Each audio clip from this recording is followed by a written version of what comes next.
So the Beaux-Arts, and I'll explain a little more about what I talk about when I call it Beaux-Arts. That's a French term, by the way. It's very much a neoclassical architecture, and we've talked about neoclassical earlier in the semester.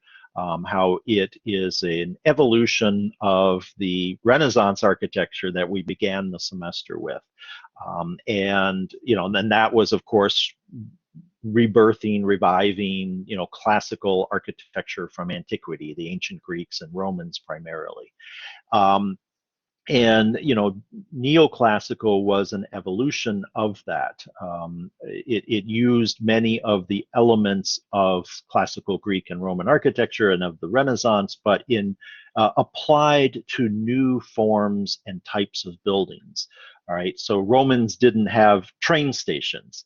But how could one design this new 19th century building type, a train station, using Roman architecture? And we'll see a really good example today of that. But that's what I mean when I say neoclassical. And really, Beaux-Arts and neoclassical are interchangeable for the most part.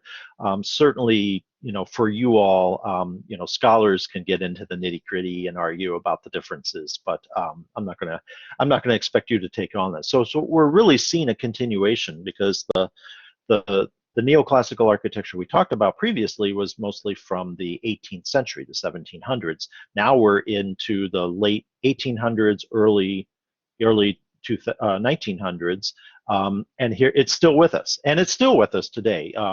If you're familiar with Notre Dame's architecture school, they do a lot of sort of neoclassical inspired architecture. That's kind of been their focus. So anyway, this is a view of the Columbian Exposition, which will be a heavy theme on today's topic for sure.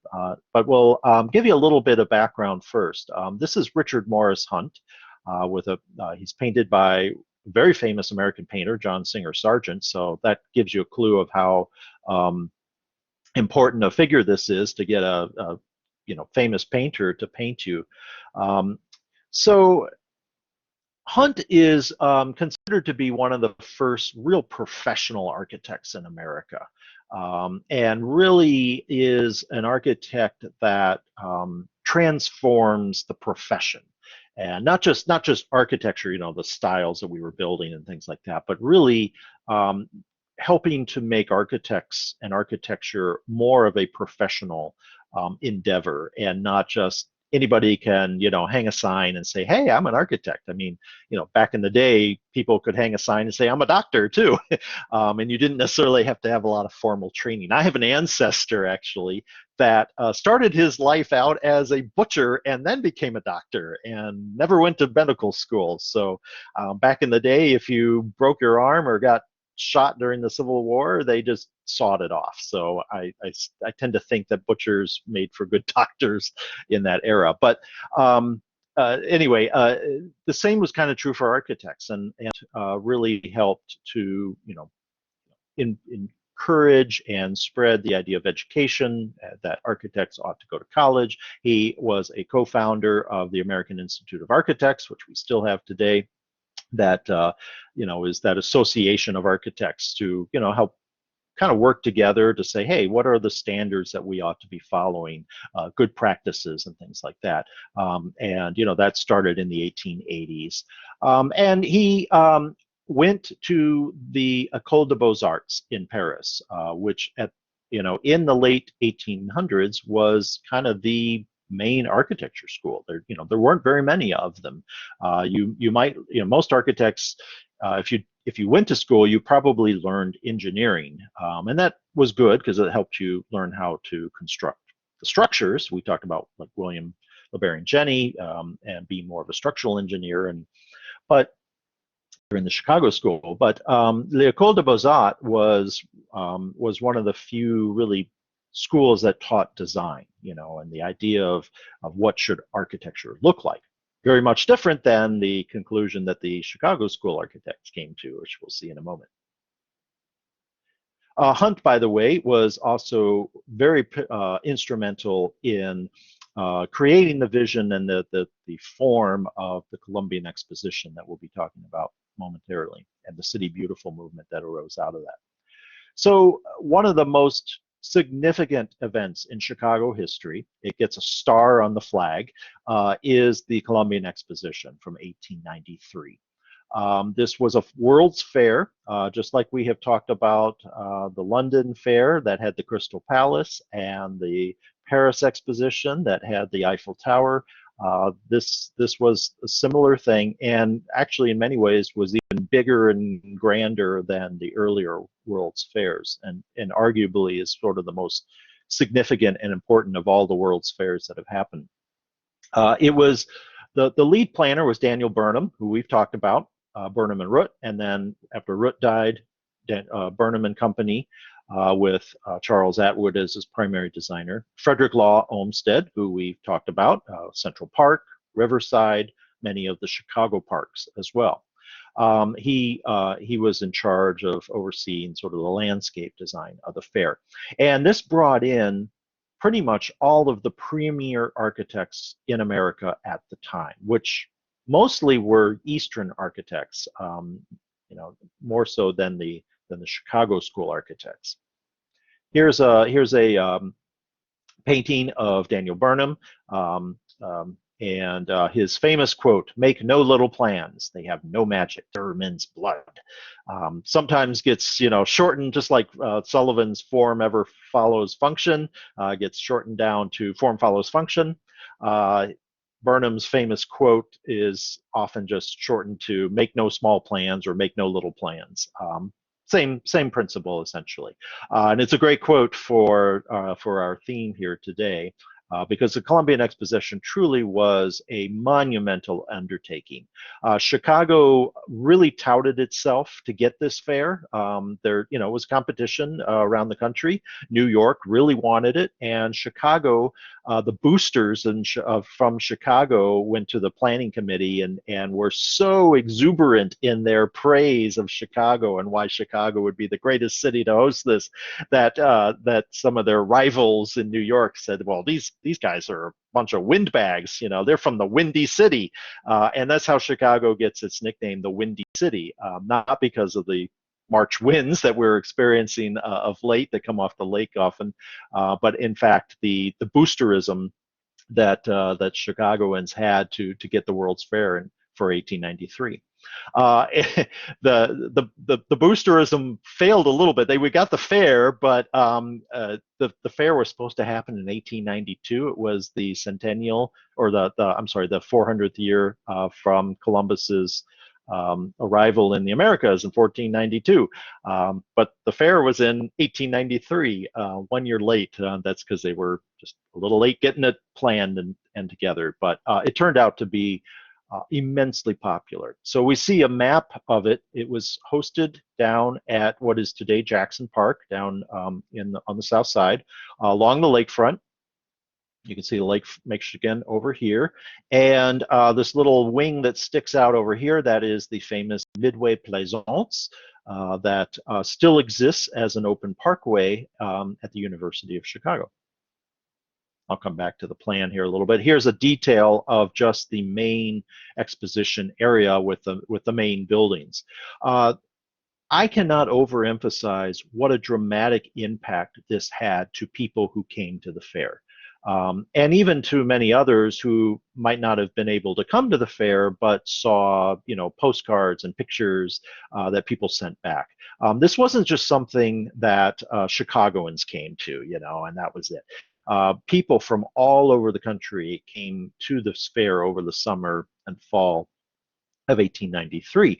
And, you know, one of the reasons Chicago made sense to have it is because it was so centralized. It was the railroad hub of America. And so it was very easy for people all across the Midwest and the East Coast to easily get to Chicago and attend the fair. And they did, and in massive, massive droves. And they were blown away.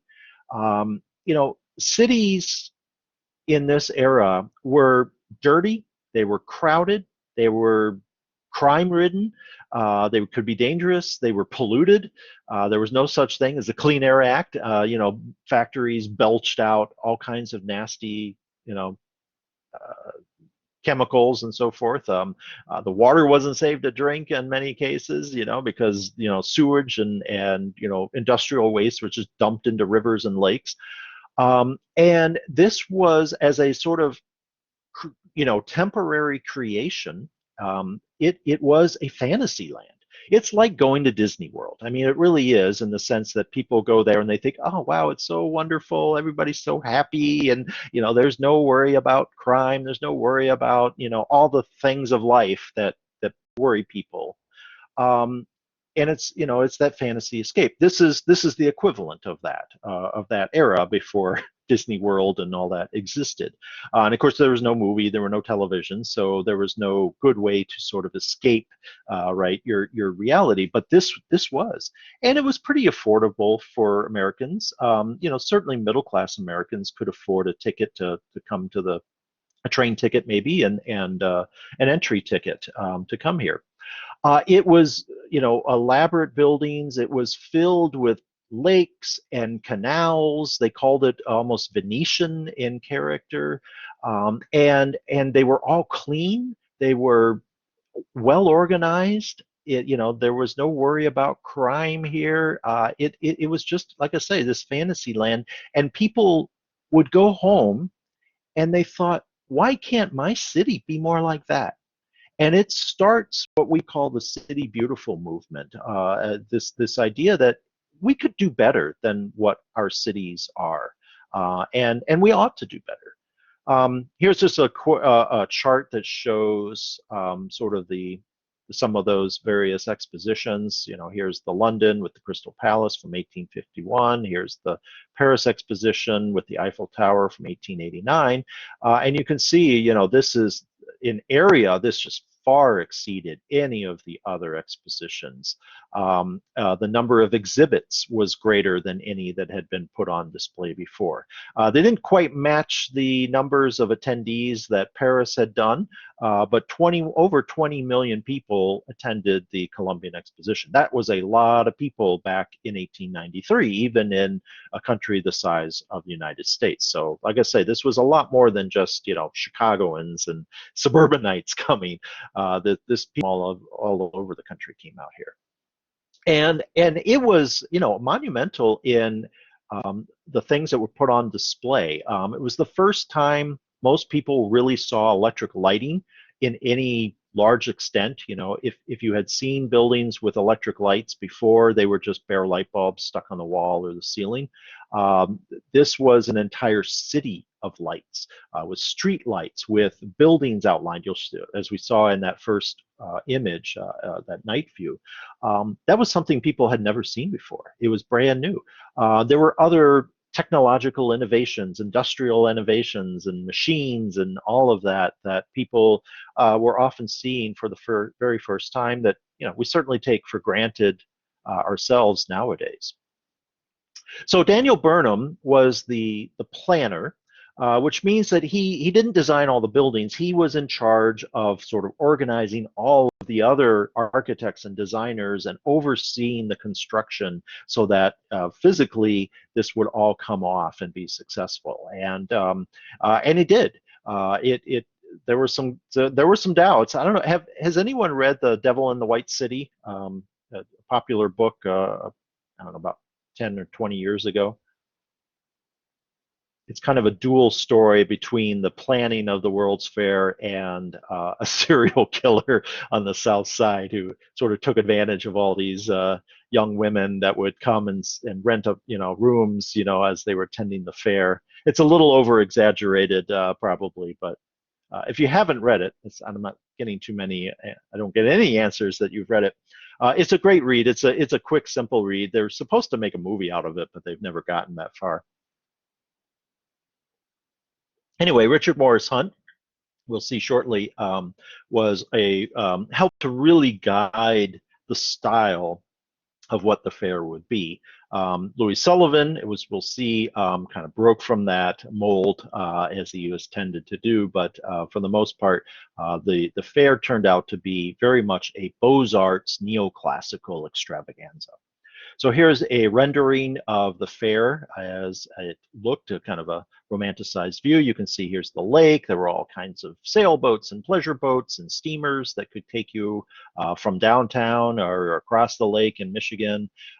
There's the big pier that came out, and you can see all the waterways and lakes that you could rent a rowboat to row around with your sweetie, or you could, pay for a gondola ride, which would have been a fascinating thing for people.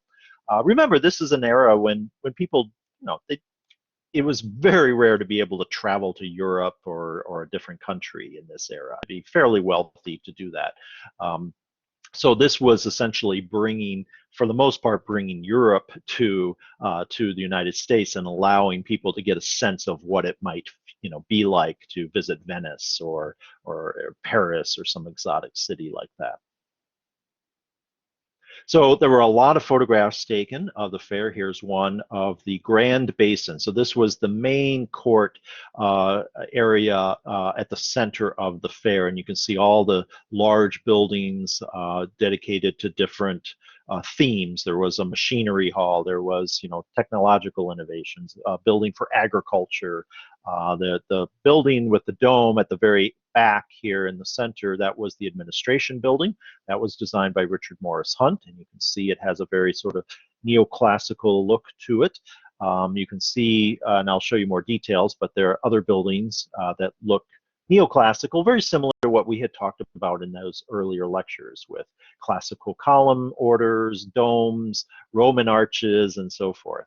The sculpture here is the sculpture of the Republic. I have a detail from her front side coming up. Here's the night view, the same administration building on display. And you can see they outlined the buildings in electric lights. Again, something that we take for granted. You see skylines of our cities and skyscrapers are outlined in lighting and all that, colorful lights sometimes. There were street lights. None of that was something people would have seen before.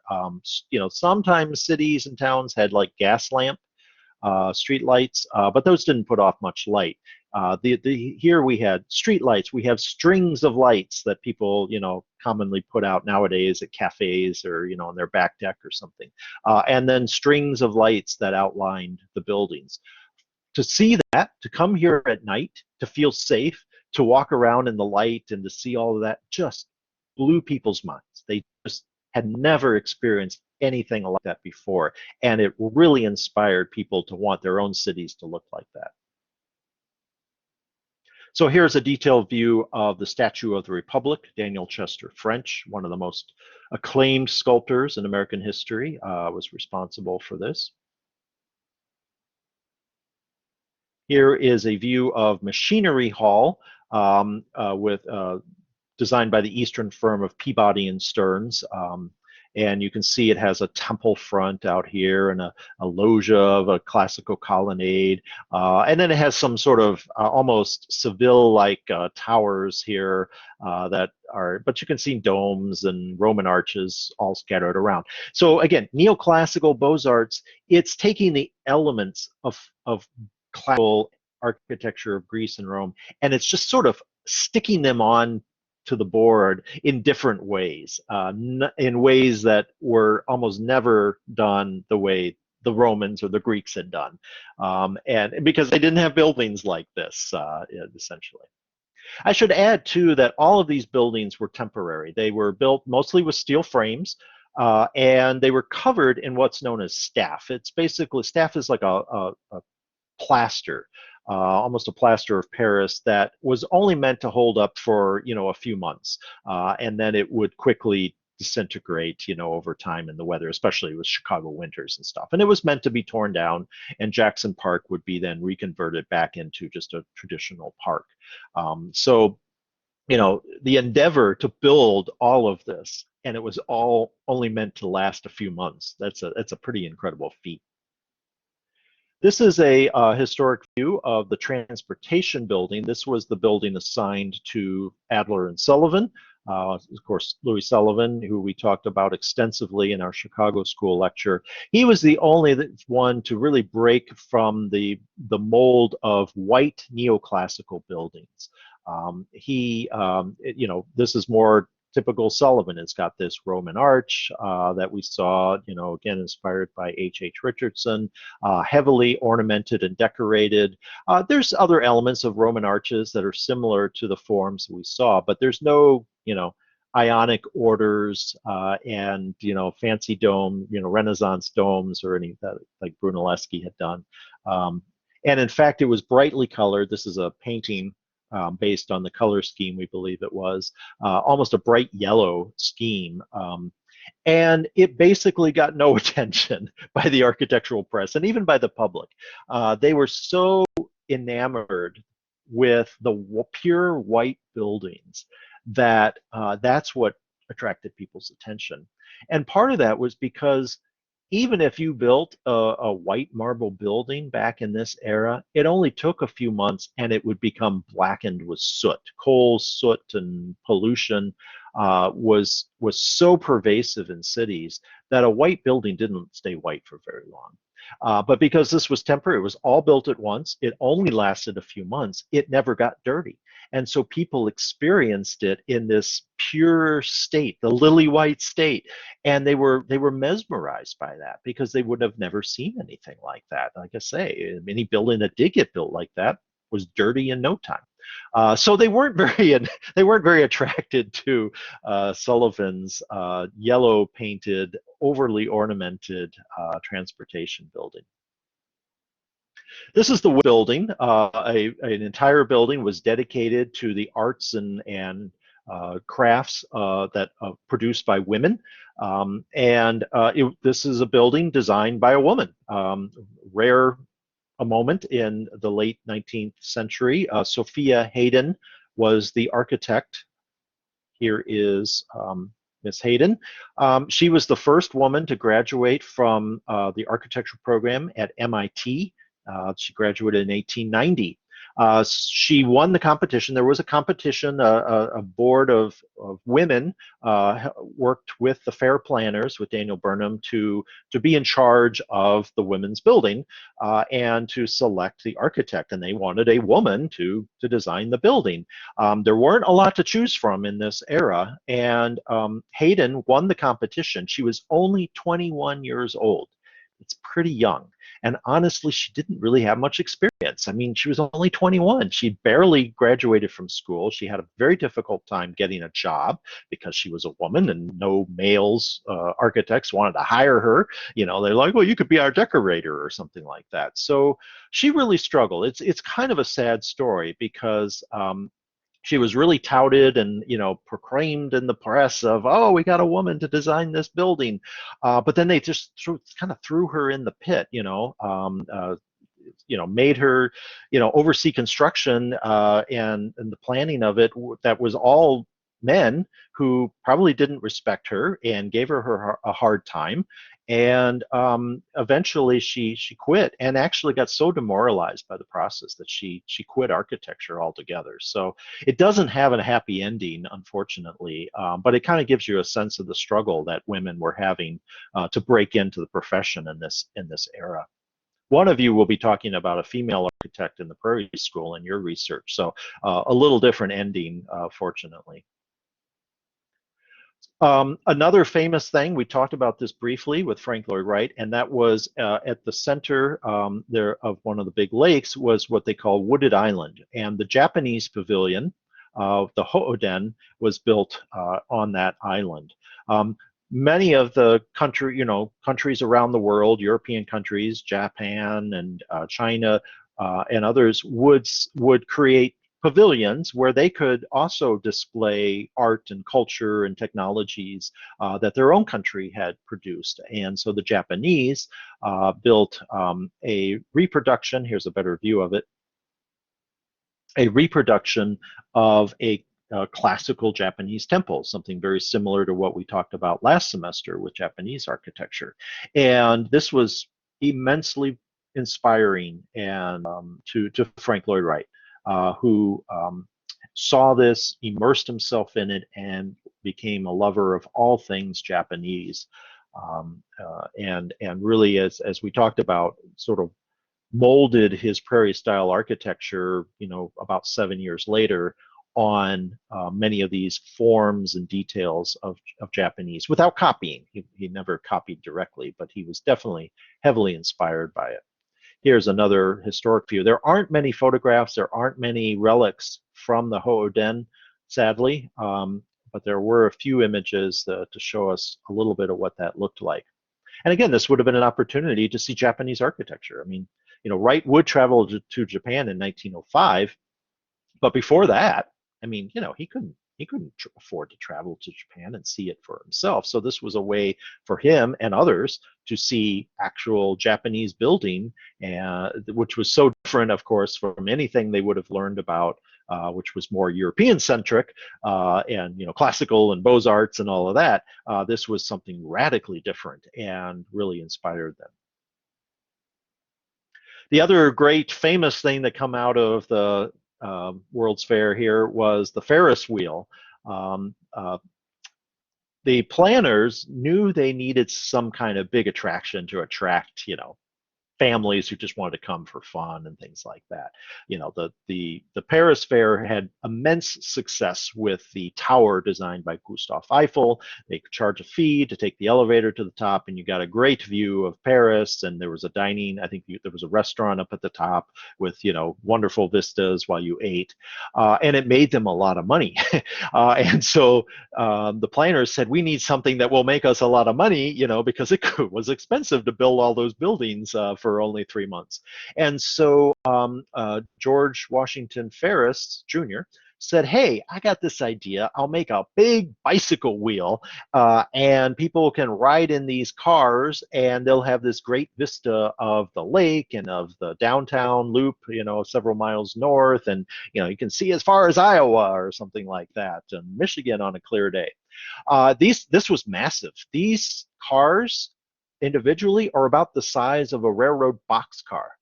They could fit dozens of people onto each car, and it just rotated constantly and slowly. And so when it got to the bottom, people would exit on one side and they would enter on the other side, and then you'd go for I don't know, what is 5 minutes or something while it spun all the way around, and you got these incredible vistas.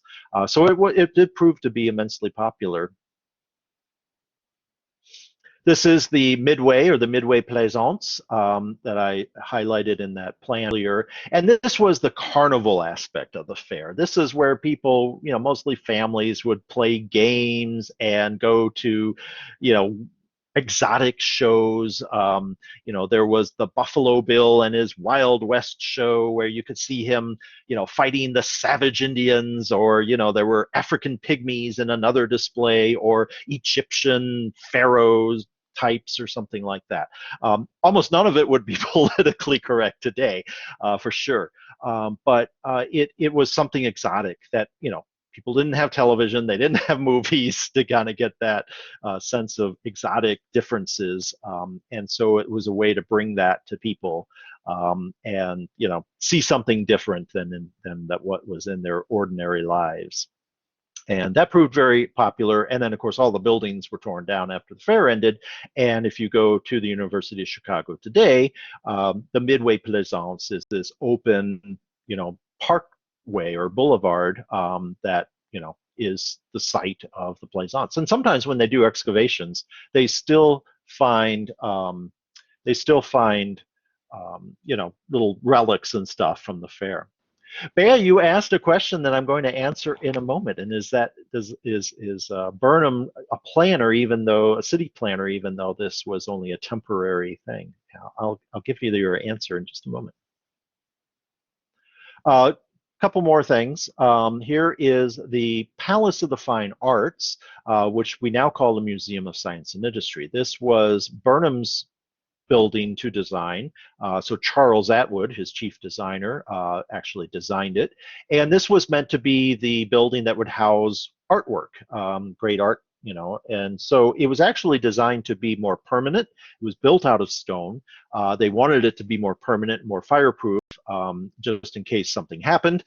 They didn't want all the paintings and artwork to burn up in flames either. So it was more fireproof and more permanent, and it was then intended to be some sort of museum. It actually, I think it was the 1920s before they really converted it, permanently into a more museum aspect. They had to do a lot of restoration work by then, but it is now the Museum of Science and Industry. So this is one of the great relics from the fair that still exists. And when we do our walking tour on Thursday, we're going to see another World's Fair building that still exists, actually. So I'll point it out to you. And lastly, here's the plan again. There is a video. I'll put the link up on the Blackboard for you. You can click on that on your own time. It just gives you a digital recreation that you can sort of, a fly through or a walk through to give you a little bit of a digital sense of what it might have been like to be at the fair. All right, so Bea, I'm going to answer your question now. Yes, Jerman. So they only kept one building from the entire exposition? That's correct. Yeah, only one, and that was the intention. It was all meant to be temporary. Pretty amazing, right? That they would build something all of that and then tear it down. And actually, they hardly had to tear it down. It actually caught fire.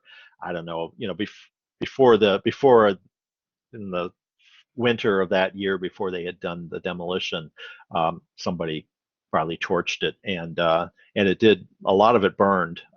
So they just had to sort of bulldoze the rest of it down. Kind of a sad ending, right? But that was always the intent. Same thing with the other World's Fair. They kept the Crystal Palace, which later burned. They kept the Eiffel Tower, which was supposed to be torn down, but people, fell in love with it and wanted to keep it. We have the reproduction of the Ferris Wheel at Navy Pier, and I think it's like a 1/4 scale of that. If so, next time you see that Ferris wheel, you imagine it about 3 or 4 times larger than that. That was the original. They didn't keep So any of like the canals or waterways either? a little bit in Jackson Park, a lot of it was reconfigured, but there is still Wooded Island where the Hoden was. The Hoden's no longer there, and that lake is still mostly there, and that's on the south side of the Museum of Science and Industry. But the rest of it was converted to parkland, and that's where the Obama Center is going to be. Is partly on the site of the Columbian Exposition.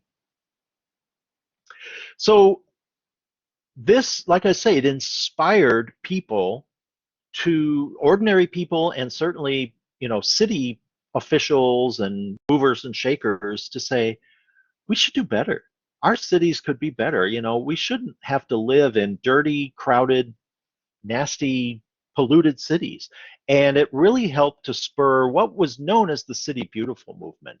And one of the first things to come out of that is the Macmillan Plan for Washington, D.C. from 1902.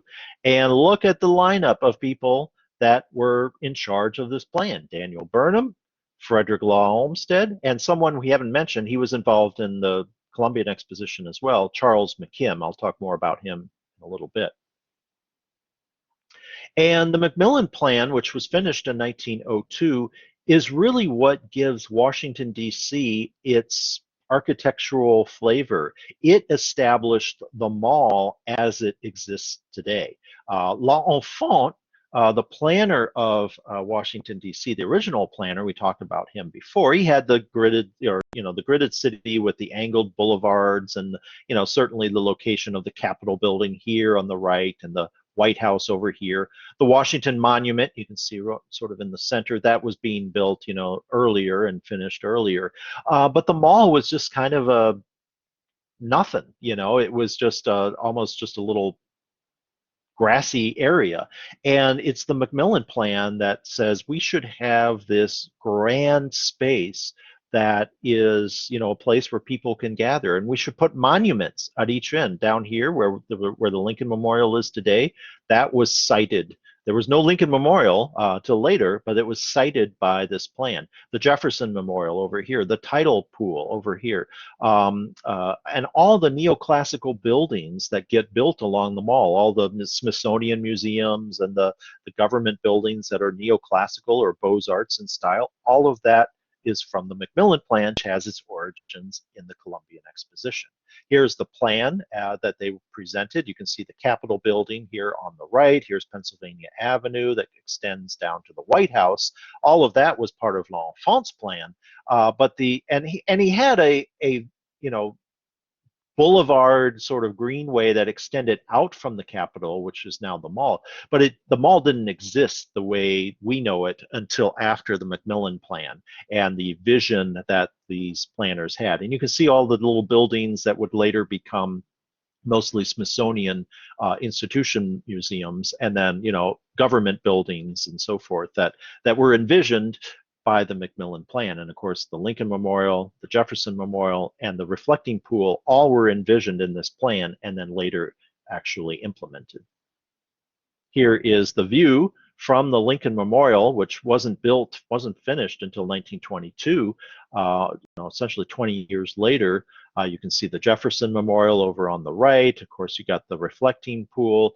And this has become, America's front yard. Where we had the great civil rights. Dr. King's speech in the 1960s, all took place in front of the Lincoln Memorial and the reflecting pool. The Women's March back in 2016 literally filled the mall with people. I was there and it was packed. Of course, inaugurations, people, get together on the mall during inaugurations and so forth. So it's just an incredible space, and all of that comes out of the City Beautiful movement and the plan from 1902 envisioned by Burnham and McKim and Olmsted. And Chicago does its own version of a master plan using Daniel Burnham, and he partners with Edward Bennett, and it's finished in 1909. It takes a few years, so they're coming up with it in the 1900s, and Burnham and Bennett issued the plan in 1909. And it was a grandiose plan. This is one of the renderings from the plan that show a new civic center, sort of on the near west side, what we would call the West Loop today, with a grand plaza and lined with neoclassical, white buildings, just like the White City of the Columbian Exposition, and this sort of domed building, almost akin to the administration building by Richard Morris Hunt, and these, angled boulevards that would stretch out. None of that got done. Don't try to figure out where this was. It was on the, in this aerial view here. It was out here in the near west loop. But a lot of things were accomplished. This little pier that juts out on the north side into Lake Michigan, Navy Pier. That comes out of the plan. They didn't do the matching one on the south side, but there is Wooded Island, or Northerly Island, not Wooded Island, Northerly Island, where Midway Field was for a long time, but also where it's parkland now and where the Shedd Aquarium is and so forth. Grant Park was a sort of railroad terminal. The Art Institute existed, and there was some parkland there, but the idea of really filling this in and making it this grandiose park, we've got the fountain, the Buckingham Fountain there, all of that emerges out of the Burnham Plan of 1909. The idea of having parkland all up and down the lakeshore, that is envisioned by the Burnham Plan. This is going south. Here's the loop at the right. So going south along the south side with all of this parkland, with a boulevard that runs along the lake and along the park, which we now call Lakeshore Drive. All of these were envisioned by the Burnham Plan. And this is Jackson Park. Here's this Museum of Science and Industry on the far left. And so, the idea of linking the loop with Jackson Park, all parkland in between, all of that was envisioned by the Burnham Plan. And even more practically speaking, transportation connections. The bridge at Michigan Avenue came out of the Burnham Plan, and it's neoclassical in style. Wacker Drive was a vision from the Burnham Plan, and it took a couple decades to get finished. It wasn't really done until the 1920s or so, but it emerges from this idea of the Burnham Plan. So yes, Bea, Burnham really was more known in many ways as a city planner for his work both for the Columbian Exposition and Washington and Chicago, and many other cities wound up hiring him to do plans for themselves as well. I want to talk a little bit about architecture. The Paris Opera House by Charles Garnier, built in from 1861 to 75. This is true Beaux-Arts architecture. I mean, this is in Paris where the École de Beaux-Arts was. And this is a great example of the kind of architecture that represents this sort of neoclassical Beaux-Arts.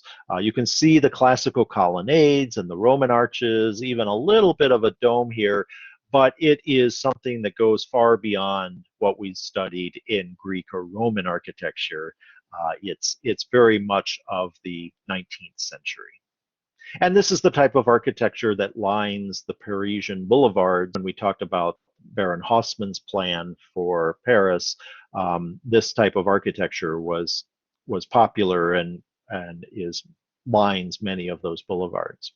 This is the interior, very rich, gilded, ornamented, highly decorated, also a trademark of Beaux-Arts architecture.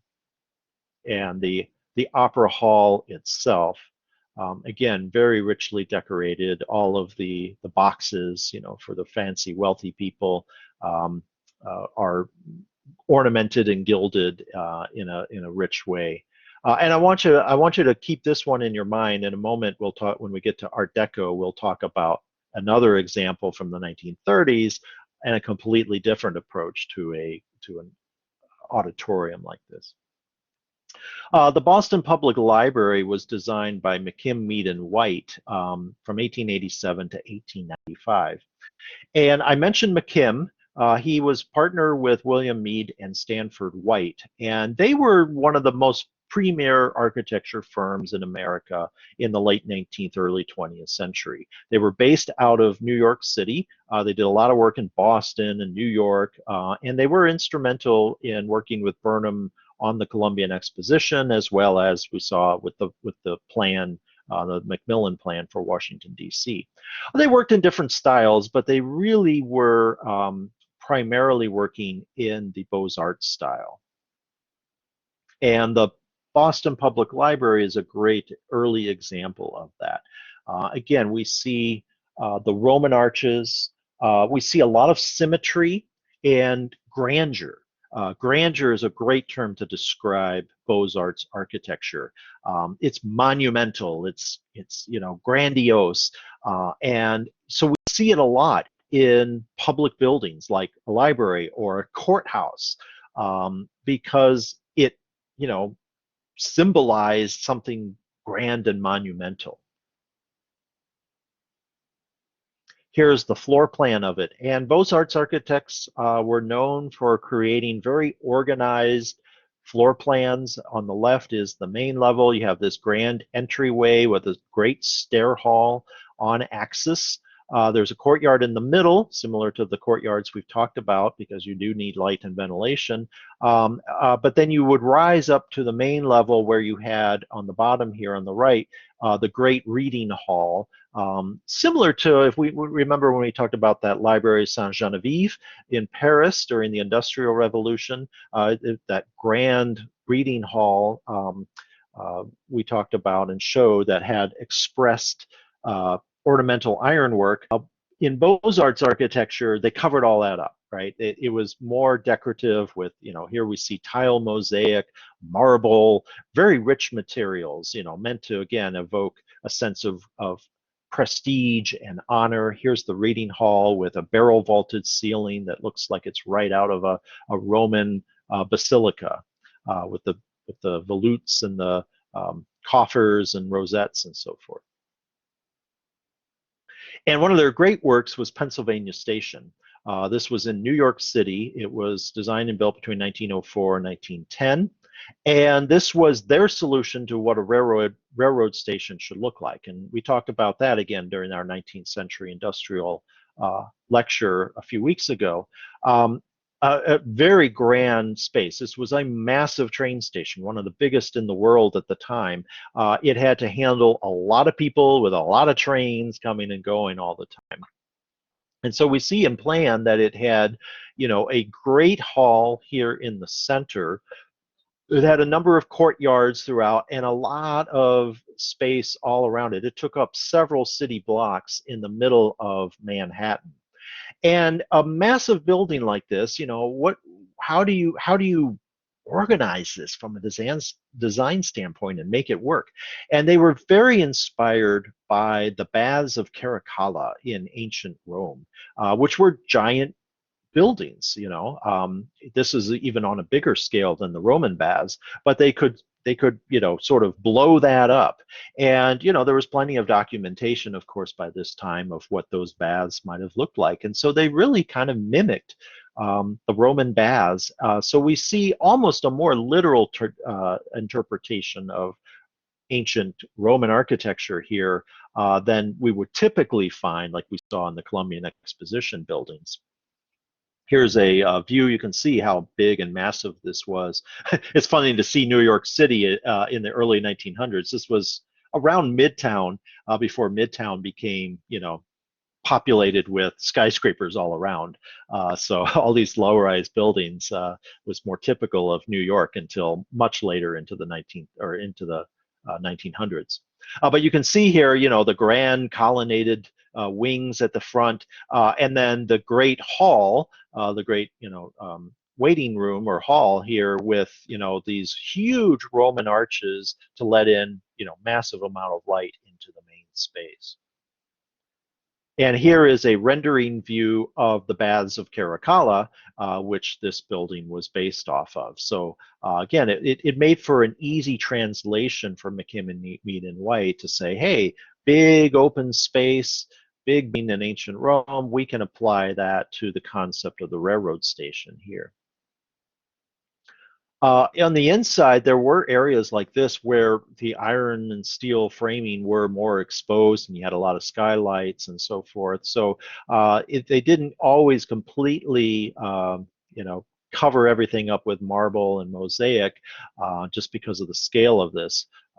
So it was a very grandiose building. And this is about the same view from 1963. It was torn down by the railroad, who no longer needed all this space.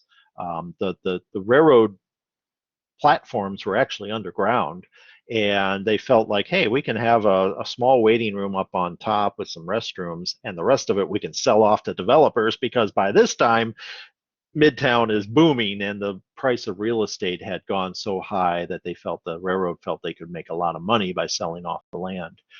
And it was a big preservation battle that ultimately was lost. But I think in a later lecture, I'll talk a little bit about this preservation fight and how this really spurred the preservation movement in the 1960s. Chicago had its own examples of the Beaux-Arts. It was very influenced, of course, because the World's Fair had been right here. And a great example is the Art Institute from 1893, which was built at the same time of the World's Fair, as basically it was not part of the World's Fair officially, but the city said, hey, we should have an art museum that will be permanent, and people can visit it while they're also visiting the fair, and then obviously on beyond that. Shepley, Rutten, and Coolidge were the architects. Here is a historic view as it looked originally before all the various additions and expansions were put on of it. It was a relatively modest building, but you can see the same Beaux-Arts neoclassical forms here with the Roman arches and the sort of horizontal belt courses and a nice triangular pediment here. And it's really a beautiful building. Here's the more contemporary view of it, of course, with the famous lions out front. And you walk through these, Roman arched entryways with a grand staircase. And above that is a colonnade with more arches. It has a grandeur to it for sure. And that carries into the interior as well with that main stair hall. It's grandiose, and it has this big voluminous space with skylights that was meant to impress and almost overwhelm people. That's all a part of that Beaux-Arts, style and intention. Here's another view. This great hall today is where all the architectural ornaments are. Ironically, in this Beaux-Arts building, most of the Chicago School ornaments from Sullivan and Burnham and Root and Halliburton and Roche were all torn down later, and as the city grew. in the 1950s and 60s, and many of these pieces wound up here in the Art Institute. Thankfully, at least, you can go see them. And just down the street off of Michigan Avenue is what was the Chicago Public Library. That was the original construction. It's now the Cultural Center from 1897, also by Shepley, Rutten, and Coolidge. And you've all seen this. Hopefully you've been in there. It's an incredible space. On the south end that we see down here is where the main reading room of the library was. And you can see the main entrance was here, this large archway here. And you would walk into a grand staircase. Again, very typical of Beaux-Arts architecture. Grandeur, rich marbles and mosaics and materials, and a strong axis and symmetry leading you up this stair into the main reading room space. Yes, Jermon? Is this the building with the Tiffany domes? Yes. Tiffany Dome, which is right here. So when you go in, and you can wander in it, anytime. I'm sure it's even open now. This was the main reading room of the library, and now is a big sort of exhibition space. People have weddings here. I've been to a wedding in this space. It's an incredible place to have a wedding. And they just restored this Tiffany built dome about 10, 15 years ago. I think less than 15 years ago in the 2010s, and it's just amazing. Beautiful stained glass and mosaics and gilding. It's just incredible. So I showed you a couple photos from that. So that's a good way to end the Beaux-Arts.